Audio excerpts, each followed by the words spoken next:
নমস্কার সকলকে। একটা ঘটনা বলে শোনাচ্ছি, প্লিজ ভিডিওটাকে স্কিপ করবেন না। আমি এই মুহূর্তে দাঁড়িয়ে আছি বাঁশকোপা টোল প্লাজার। আমি একটু সকাল সকাল বেরিয়েছিলাম, বাড়ি থেকে সিটি সেন্টারে গিয়েছিলাম। সিটি সেন্টার থেকে যখন বাড়ি ফিরি, রাস্তার মধ্যে দেখতে পাই কিছু আমাদের সনাতন ধর্মের কিছু সাধু বাবা, এটা ওনাদের একটা গরুর গাড়ি করে রাধাকৃষ্ণ মূর্তি নিয়ে আসছেন। আমি দূর থেকে দেখতে পেলাম, উনি আমাকে হাত দেখালেন, আমি দাঁড়ালাম। উনি বললেন যে थोड़ा सा हमको लिफ्ट दीजिए आगे तक। আমি বললাম ঠিক है बैठिए। আমাকে বললো कोई दिक्कत नहीं है তো। আমি বললাম না, नहीं कोई दिक्कत नहीं है। ওনাকে চাপিয়ে নিয়ে এলাম। চাপিয়ে নিয়ে আসতে আমাকে বললো যে एक काम क्या करते हैं, बिजनेस ना काम करते हैं। नहीं बाबा हम काम करते हैं। বললাম ये আমাকে বললো, উনি বললেন তাহলে एक काम करो बाबू, कोई दक्षिणा है तो आपको पास दो। আমি কী করলাম, আমার কাছে 20 টাকা ছিল, 20 টাকা ওনাকে দিলাম।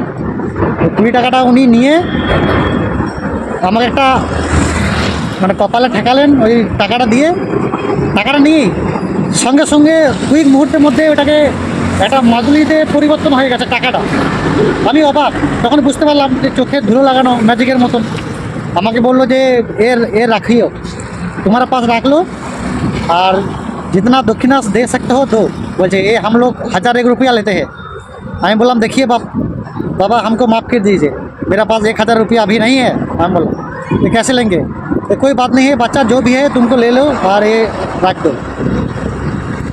আমি বললাম नहीं ये नहीं लेंगे। আমি প্রণাম করে চলে এলাম। এটা কি আপনাদেরকে একটু অন্য মনস্ক করে দেবে, ব্রেন ওয়াশ করবে, বলবে যে तुम काम करते हो, तुम्हारा पास पैसा नहीं रहता है, तुम्हारा बहुत शत्रु है, तुम अच्छा लड़का हो, হাবি জাবি করে বলে আপনার ব্রেনটাকে ওয়াশ করে দেবে।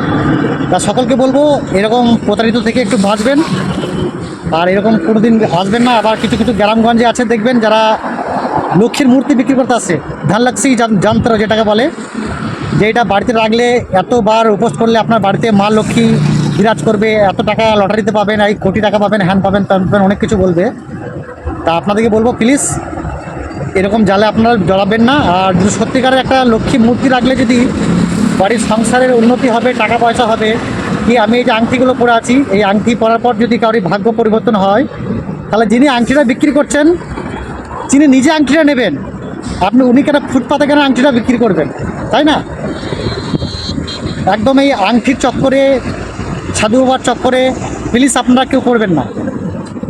আপনাদেরকে বলছি এরকম এমন কোনো ভাগ্য নেই, পরিবর্তন নেই যা একটা আংটি কিনলে, আংটি পরলে কারোর ভাগ্য পরিবর্তন হয়।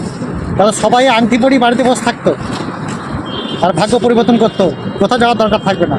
তো সকলকে বলবো প্লিজ যদি ভিডিওটা যদি ভালো লাগে, অন্যজনকে মোটিভেট করার জন্যে ভিডিওটা একটু শেয়ার করবে।